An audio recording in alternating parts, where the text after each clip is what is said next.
Hello students, कैसे हैं आप लोग। स्टूडेंट, आज हम लोग यहाँ पे अपनी फिजिक्स में इलेक्ट्रोस्टैटिक्स का नेक्स्ट लेक्चर लेके आए हैं, जिसमें हम लोग electric field due to an electric dipole at equatorial point इसकी स्टडी करेंगे।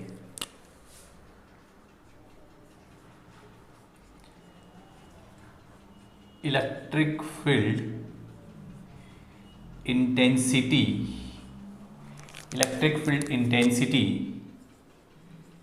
due to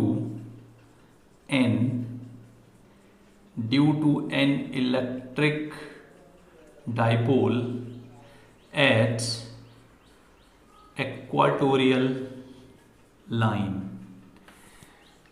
या at equatorial point आप लोग कह सकते हैं। इससे प्रीवियस वीडियो को जरूर देखिएगा, क्योंकि उसमें हम लोगों ने इसका फर्स्ट पार्ट किया था। उसमें हम लोगों ने इलेक्ट्रिक फील्ड इंटेंसिटी का कैलकुलेशन किया था डाइपोल की वजह से, बट वो एक्सियल लाइन पे हम लोगों ने किया था। अब यहाँ पे स्टूडेंट्स क्वेश्चन सबसे पहला आता है कि इक्वेटोरियल लाइन क्या होती है। तो उसके लिए मैंने आपसे बोला था इलेक्ट्रिक डाइपोल एक ऐसा सिस्टम होता है जिसके पास दो चार्जेस होते हैं। दोनों चार्जेस मैग्नीट्यूड में इक्वल होते हैं, but they are opposite in nature and they are separated at a fix distance. तो ये एक इलेक्ट्रिक डाइपोल है। अब इक्वेटोरियल लाइन हम किसको बोलेंगे? आप क्या कीजिए, इसका मिड पॉइंट, इस लाइन का जो मिड पॉइंट है उसको ढूंढिए और एक परपेंडिकुलर बाइसेक्टर ड्रॉ कीजिए। इसके ऊपर एक परपेंडिकुलर बाइसेक्टर जो बिल्कुल बीच से जाता हो और इसके परपेंडिकुलर हो। तो मैंने यहाँ पे एक परपेंडिकुलर बाइसेक्टर ड्रॉ किया, दिस, ठीक है।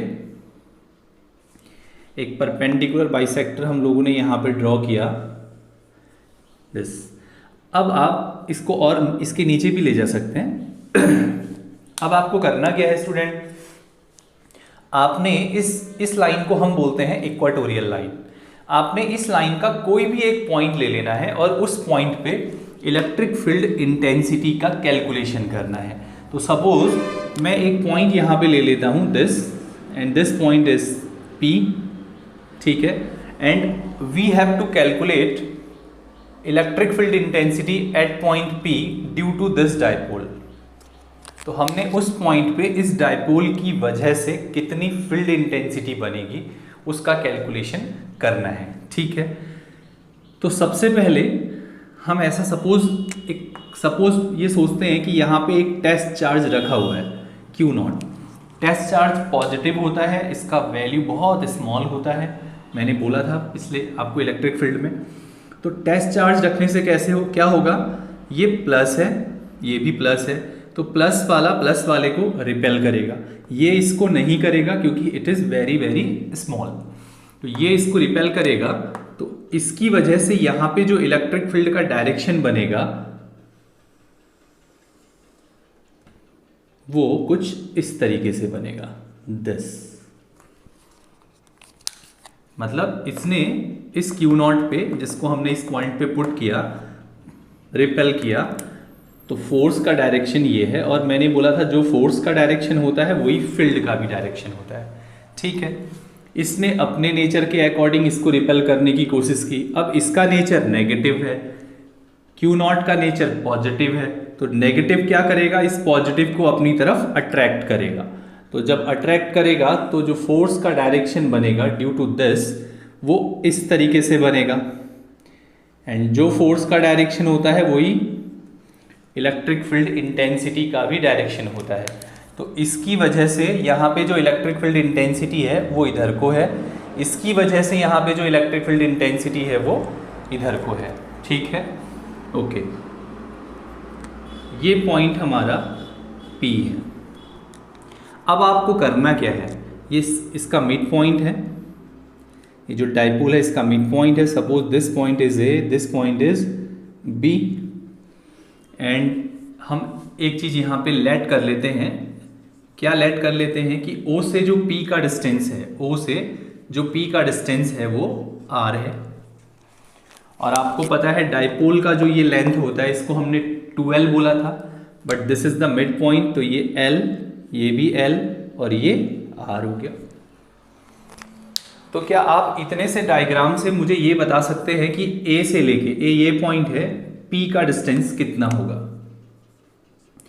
ए से पी का डिस्टेंस, तो आंसर है आप बता सकते हैं, क्योंकि आपको एक ट्राइंगल यहाँ पे दिखाई दे रहा है, this is right angle triangle, और राइट एंगल ट्राइंगल में परपेंडिकुलर मालूम है, बेस मालूम है, तो हाइपोटेनियस मालूम करना बहुत आसान है। और हाइपोटेनियस का फॉर्मूला होता है under root of perpendicular square plus base square.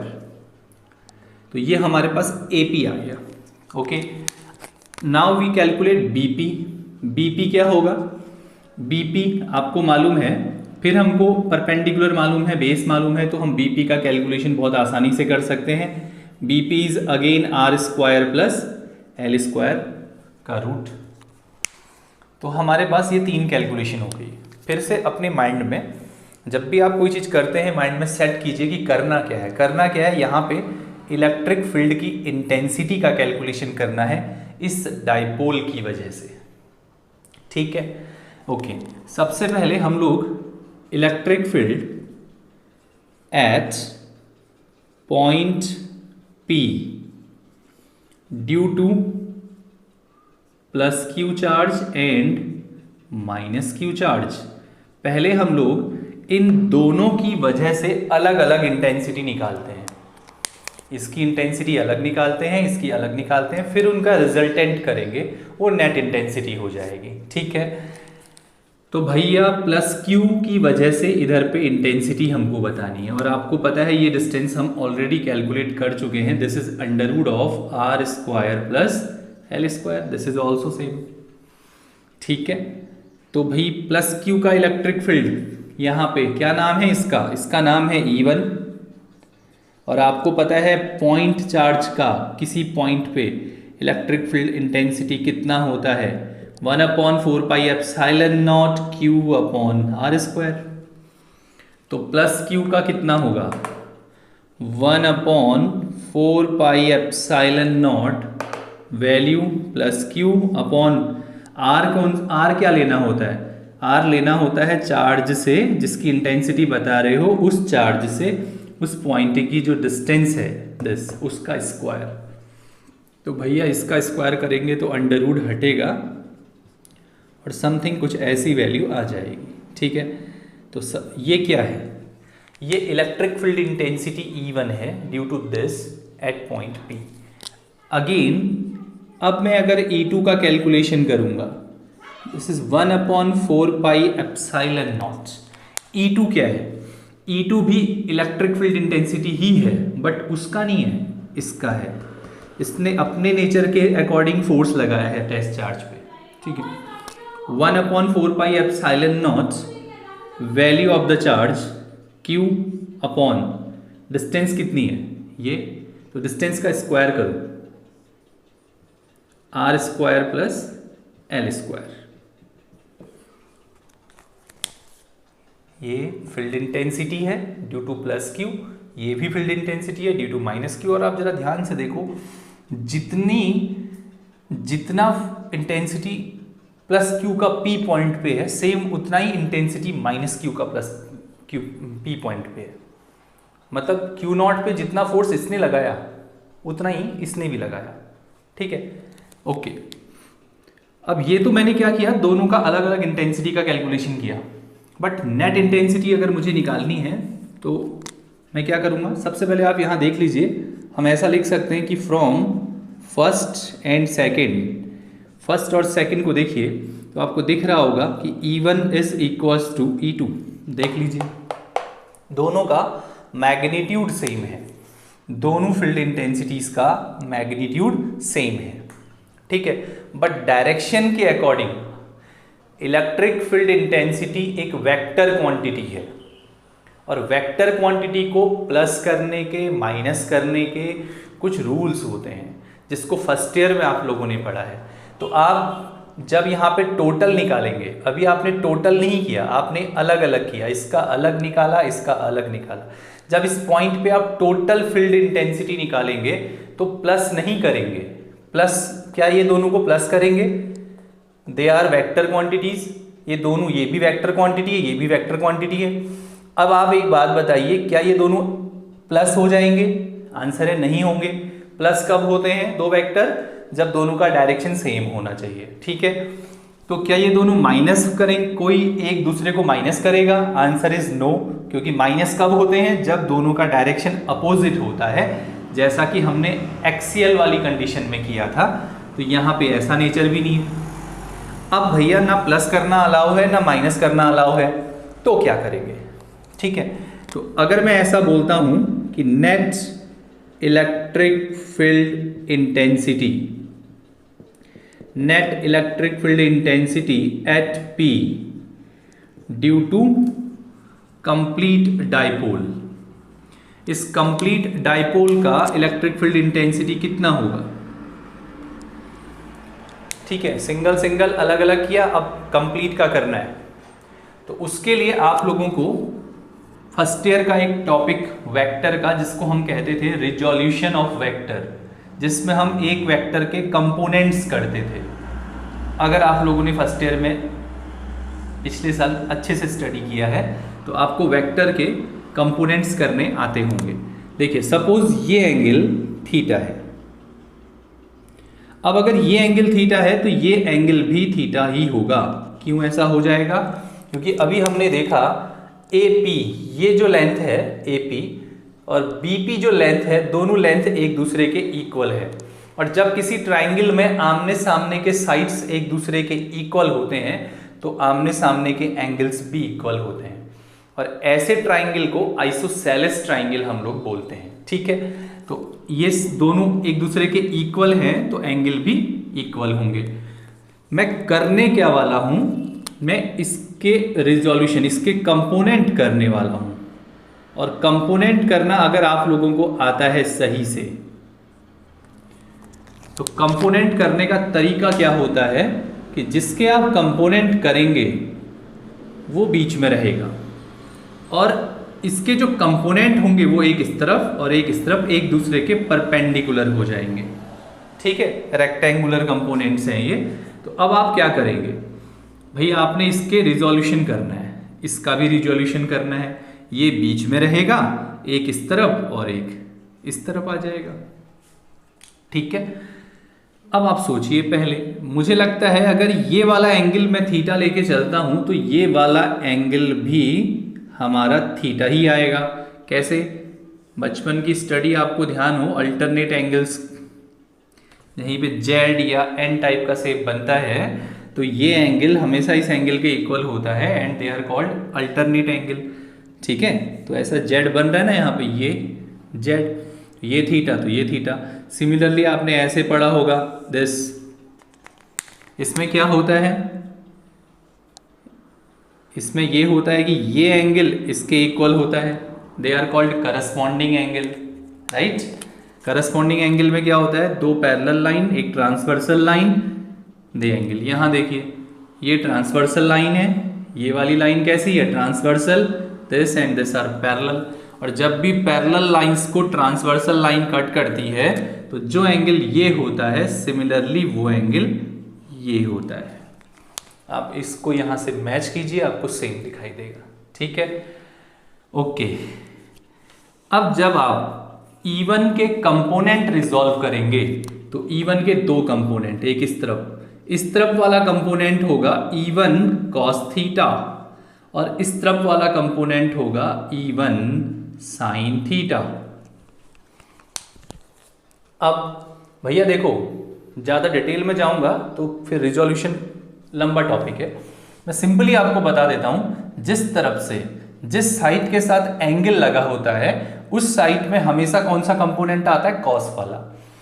ठीक है, तो E1 में एंगल इस साइड से लगा है तो E1 का ये कंपोनेंट E1 cos थीटा हो जाएगा और ये वाला कंपोनेंट E1 sin थीटा हो जाएगा। ठीक है, सिमिलरली E2 को देखिए, ये E2 है, E2 में एंगल किधर है? E2 में एंगल इसी साइड लगा है, तो एंगल वाला कंपोनेंट क्या बोला मैंने? cos theta. तो E2 का ये वाला कंपोनेंट E2 cos थीटा और E2 का ये वाला component E2 sin theta, this. ठीक है, तो E1 के भी कंपोनेंट हो गए, एक इधर E1 cos थीटा, इधर E1 sin थीटा, E2 के E2 cos theta and E2 sin theta. अब कंपोनेंट हमने किए क्यों? क्योंकि ना हम इन दोनों को प्लस कर सकते थे, ना हम माइनस कर सकते थे। तो ऐसी सिचुएशन में फंस गए थे कि हमें कुछ कैलकुलेशन करके इसको इजी बनाना था। ओके, अब आपको ना E1 E2 पर ध्यान नहीं देना है, अब आपको ध्यान देना है उनके कंपोनेंट्स पर, क्योंकि इसके आप टुकड़े कर चुके हो, इसके भी आप टुकड़े कर चुके हो। तो अब आपको इनके कंपोनेंट्स पे ध्यान देना है। ओके, कंपोनेंट्स पे ध्यान देने से क्या पता चलता है, देखिए ऑन, आप लिख सकते हो on resolving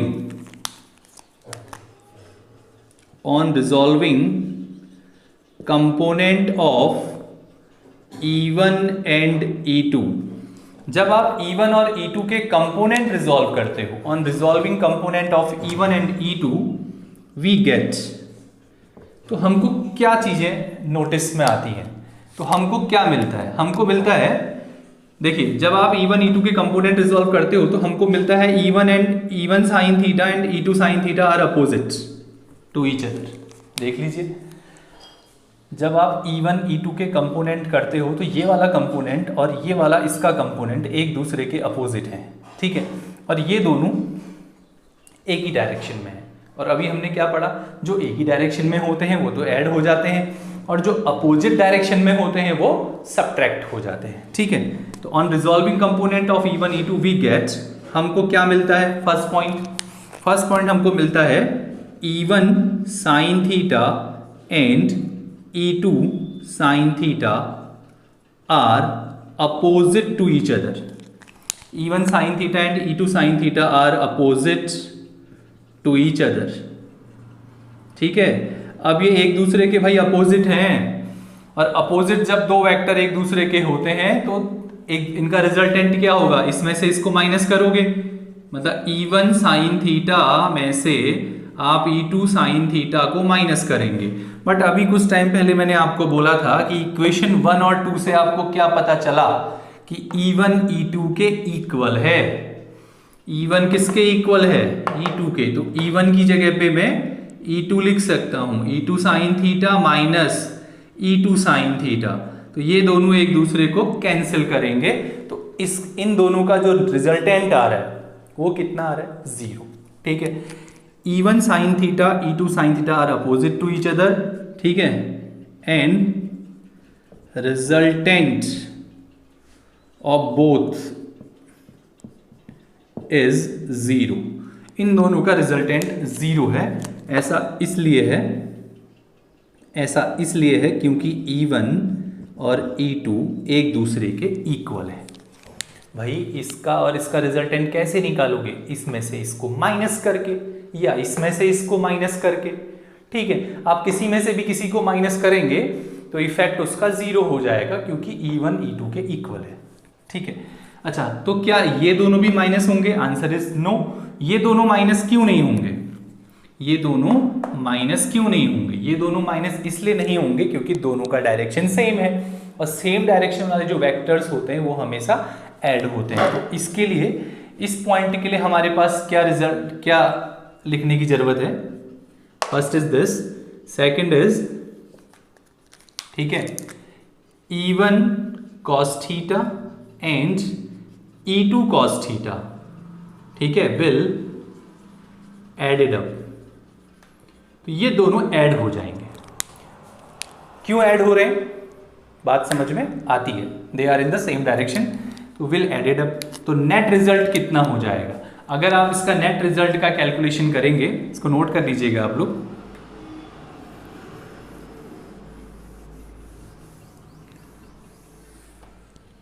will added up, तो नेट कितना हो जाएगा हमारे पास, net is E is equal to, now E is equal to कितना, E1 cos theta plus E2 cos theta. Okay, किसी को डाउट तो नहीं है ना भाई, ये दोनों का नेट तो खत्म, इन दोनों ने एक दूसरे के इफेक्ट को एक दूसरे को मार दिया, बट ये दोनों एक दूसरे को मार नहीं रहे बल्कि एक दूसरे की ताकत को बढ़ा रहे हैं। तो E1 cos theta plus E2 cos theta.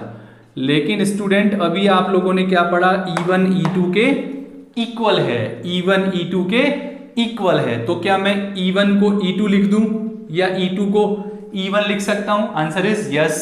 अगर मैं E2 को E1 लिखूंगा तो ये E1 cos थीटा हो जाएगा और ये भी E1 cos थीटा है। तो E1 cos theta plus E1 cos theta is 2E1 cos theta.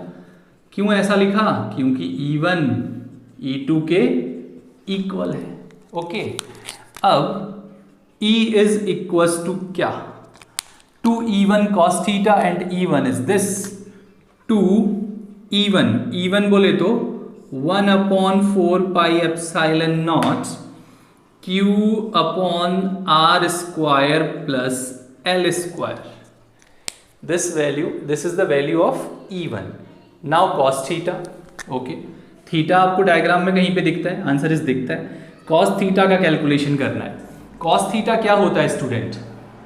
cos theta होता है base upon hypotenuse. Base upon hypotenuse, तो इस ट्राइंगल के अकॉर्डिंग थीटा ये है तो बेस ये हो जाएगा, बेस अपॉन हाइपोटेन्यूस AP, इसकी वैल्यू ये है। तो cos थीटा कितना हो जाएगा? L upon base upon hypotenuse. Hypotenuse हम लोग कैलकुलेट कर चुके हैं, R square plus L square. तो ये हमारा रिजल्टेंट फील्ड आ रहा है पॉइंट P पे। ठीक है, ओके। अब जरा ध्यान से देखिएगा। अब अगर आप ध्यान से देखेंगे E इज इक्वल टू, ये हो जाएगा 1/4 pi epsilon not this 2QL upon. अब आप लोगों का, मेरा अपना जो अनुभव कहता है कि बच्चों को जो बेसिक चीज़ें हैं उनको ज़्यादा करेक्ट करने की ज़रूरत है। जैसे बहुत सारे बच्चों को इनका मल्टीप्लिकेशन बहुत टफ लगता है। ठीक है, खासकर जो बायो वाले स्टूडेंट्स होते हैं उनके लिए ये सिचुएशन टफ होती है, तो घबराने की ज़रूरत नहीं है। ये और ये दोनों सेम है, तो दोनों चीज़ें अगर सेम है तो दोनों की पावर आप ऐड कर सकते हो। यहाँ पावर 1 है और यहाँ पावर हाफ है, और 1 और हाफ को ऐड करोगे तो इस टोटल का पावर 3/2 हो जाएगा। 1 और हाफ को ऐड करोगे, केवल पावर ऐड किया है, तो 2 1 जा 2, 3/2 आपको मिल जाएगा। ठीक है, ओके। अच्छा, इससे प्रीवियस या उससे प्रीवियस लेक्चर में हमने पढ़ा था 2QL is equal to P। इसको बोलते हैं इलेक्ट्रिक डाइपोल मोमेंट। ये हमारे इलेक्ट्रिक डाइपोल की ताकत को दिखाता है, उसकी इफेक्टिवनेस को शो करता है। तो 2QL को हम P लिख सकते हैं। नाउ ये हो जाएगा, तो E equal to what? 1/4 pi epsilon not this is P upon R square plus L square whole power 3/2। This is the electric field intensity due to this dipole at equatorial point. ठीक है, but हमारी books में कुछ conditions applies की जाती हैं। जैसे if condition क्या है कि L is very small than R। अगर ये वाला L अगर R से बहुत ज़्यादा स्मॉल है तो हम इसको नेग्लिजिबल ले सकते हैं। अब इसको नेग्लिजिबल लेंगे तो यहाँ रहेगा R स्क्वायर, और R स्क्वायर का जब आप 3/2 करोगे, इसको हटा दिया, रह क्या गया R स्क्वायर। पावर कितनी? 3/2, 2 से 2 कैंसिल, तो हमारे पास रह क्या गया? R3। Then electric field intensity is equal to 1/4 pi epsilon not P upon R3। This is the electric field intensity at equatorial point of an electric dipole। ठीक है, अब इसके बाद का प्रॉब्लम क्या है कि इलेक्ट्रिक फील्ड इंटेंसिटी एक वेक्टर क्वांटिटी है भाई। ठीक है, तो जो ये रिजल्ट आया है इसका डायरेक्शन किधर होगा? ध्यान से देखिएगा भैया, इन दोनों का रिजल्ट कितना? 0, तो 0 का कोई डायरेक्शन नहीं। ठीक है, इन दोनों ने एक दूसरे के इफेक्ट को कैंसिल कर दिया। इन दोनों का जो रिजल्ट आया वो इतना आ रहा है, और इसका डायरेक्शन इधर है, इसका भी डायरेक्शन इधर है। अगर दो लोग मिलके किसी चीज को धक्का देंगे एक ही डायरेक्शन में, तो रिजल्टेंट भी तो उसी डायरेक्शन में आएगा। हाँ, एक इधर होता एक इधर होता तो रिजल्टेंट डिपेंड करता ज़्यादा ताकत वाले की तरफ। ठीक है, तो इसका मतलब जो E का डायरेक्शन है नेट का वो ये आ रहा है, इसका डायरेक्शन इस तरफ। अच्छा, P क्या होता है? इलेक्ट्रिक डाइपोल मोमेंट, और P का डायरेक्शन कहाँ होता है? माइनस से प्लस, ये डायरेक्शन होता है P का, और ई का डायरेक्शन इसके अपोजिट आता है।